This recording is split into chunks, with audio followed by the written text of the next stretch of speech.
आज हम भक्ति सूफी परंपराओं में बाबा गुरु नानक देव को पढ़ेंगे। इनका जन्म ननकाना साहब, जो आज पंजाब में तलवंडी ज़िले के ननकाना साहब में हुआ। ये ननकाना साहब आज के पाकिस्तान में हैं और इनके पिता का नाम कालूदास मेहता और माता का नाम तृप्ता देवी था, जो एक दीवान थे।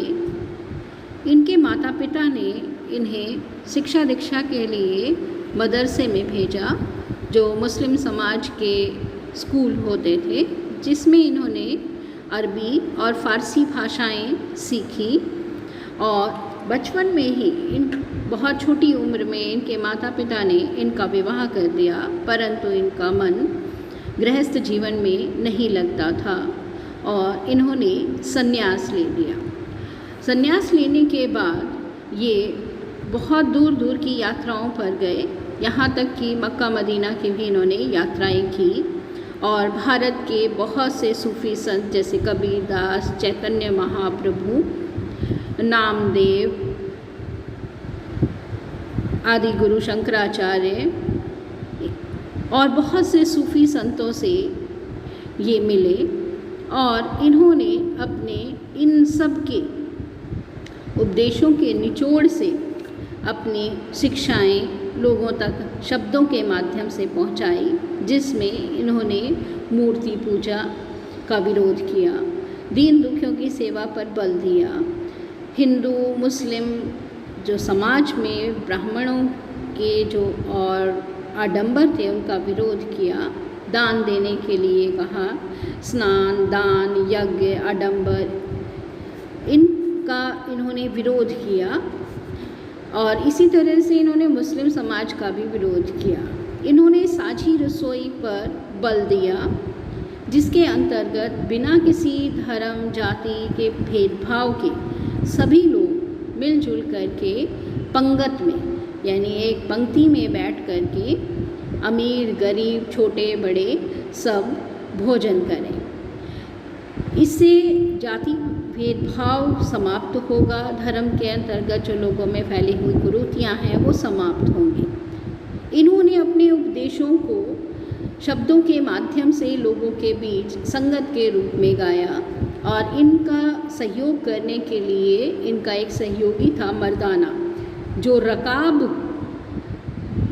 से इनका सत्संग में साथ देता था। ये रकाब एक प्रकार का वाद्य यंत्र होता है जिसे बजाया जाता है और इसी तरह से आज भी इनके शब्दों को संगत के माध्यम से गाया जाता है।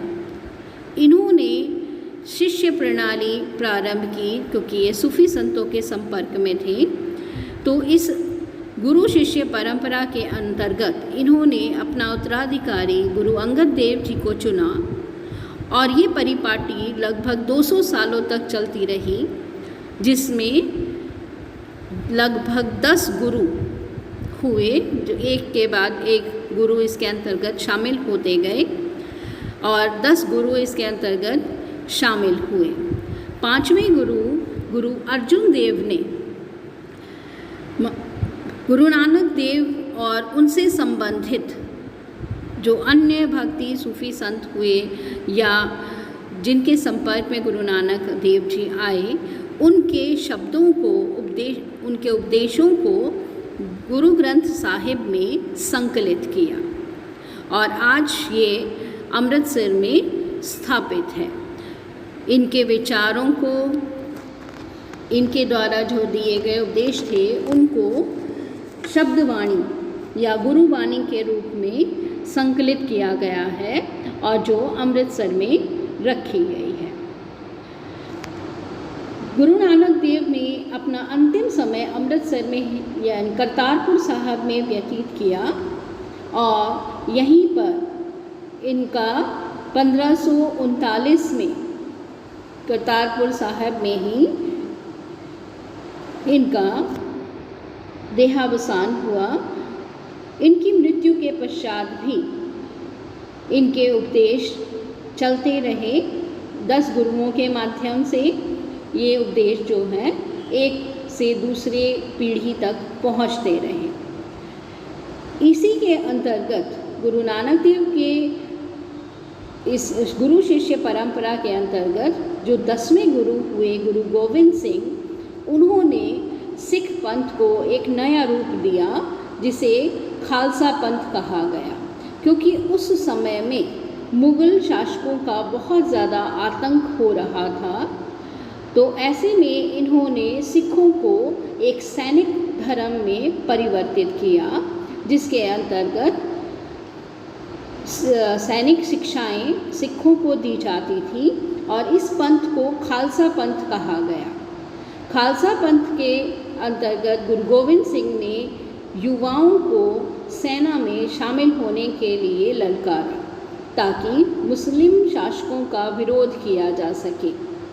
और इसी के अंतर्गत खालसा पंथ से संबंधित सिखों को सच्चा सिख तब कहा कि उन्होंने 5 क दिए सिखों को, कि सच्चे सिख को ये 5 क यानी ककार धारण करने चाहिए: केश, कंघा, कृपाण, कछरा और कड़ा, जिससे कि अलग से उनकी एक पहचान बन सके।